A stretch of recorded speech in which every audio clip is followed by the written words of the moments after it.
прифативте да бидете дел од овој видеоразговор, чијашто денешна тема е хуманоста. Благодарам, Габи, пред се. Поздрав до вашите гледачи. Се надам дека имаат убав и пријатен ден. И едно големо браво за тебе и за вашата емисија што поттикнува разговор на вакви теми.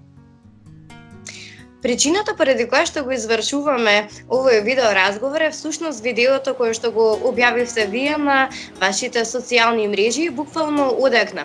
Но суштината на видеото е тоа како му помогаш на едно момче. Во однос на тоа, моето прво прашање е кој што и како може да донира работи кои што му се најпотребни на ова момче.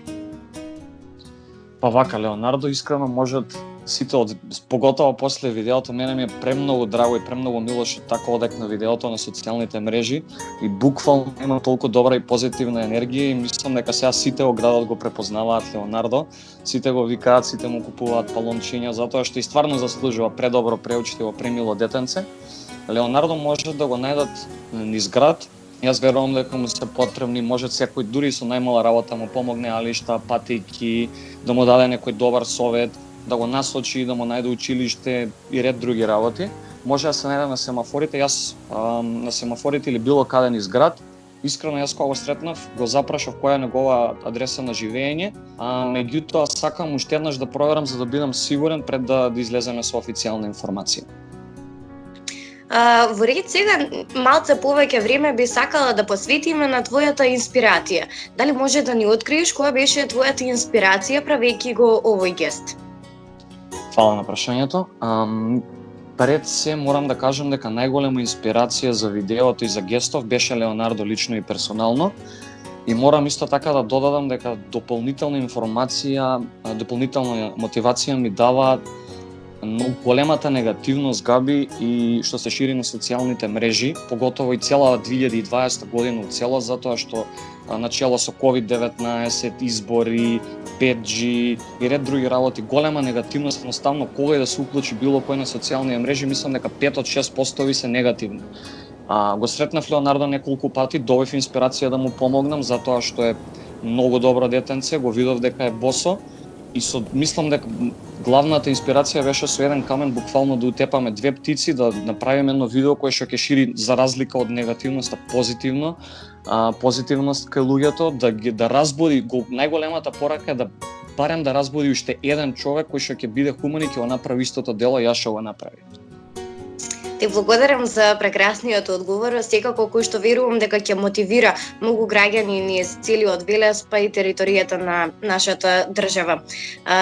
За крај би сакала да се посветиме на пораката која што сакаме да ја испратиме со твоето видео, со твојот гест, со сите овие хуманитарни работи кои што ги превзема и самиот Црвен крст и некои помали институции, но секако и ти како индивидуалец за промените кои што можеме да ги направиме во ова време на корона криза. Вака, прво сакам една голема нејаснотија да разјаснам со моето скромно мислење, многу луѓе мислам дека ја сваќаат хуманоста како надпревар. Пред се мора да расчистиме дека хуманоста не е надпревар, дека секој човек нема подеднакво да даде, меѓутоа и со најмал гест, на пример како на некој да му ги земеш кеси од супермаркет на некој постар човек и да му ги однесеш до дома, можеш да бидеш хуман.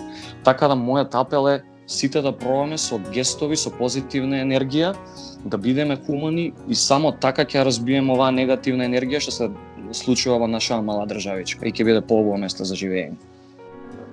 И благодарам, Димитар, што беше дел од овој разговор. Се надевам барем малку успеавме да ги мотивираме и другите граѓани да превземат акција и веднаш да реагираат и дури во ова време на корона криза. Да му помогнат на Леонардо и на сите други кои што се ранливи категории во нашиот град, па можеби и пошироко, на оние кои што им е најпотребна помош. Ти се заблагодарувам уште еднаш за овој видеоразговор. Фала уште еднаш, многу благодарам на поканата. Се надевам дека во блиска иднина ќе имаме поубава прилика да седнеме и подлабоко да дискутираме на оваа тема, затоа што мислам дека оваа тема е една од најбитните теми во општеството. Сега секако сме спречени од моменталната ситуација, но знам дека во иднина, Габи, ќе имаме шанси и подетално ќе седнеме во студио и ќе си поразговараме. Фала уште еднаш на поканата и пријатен ден на сите гледачи.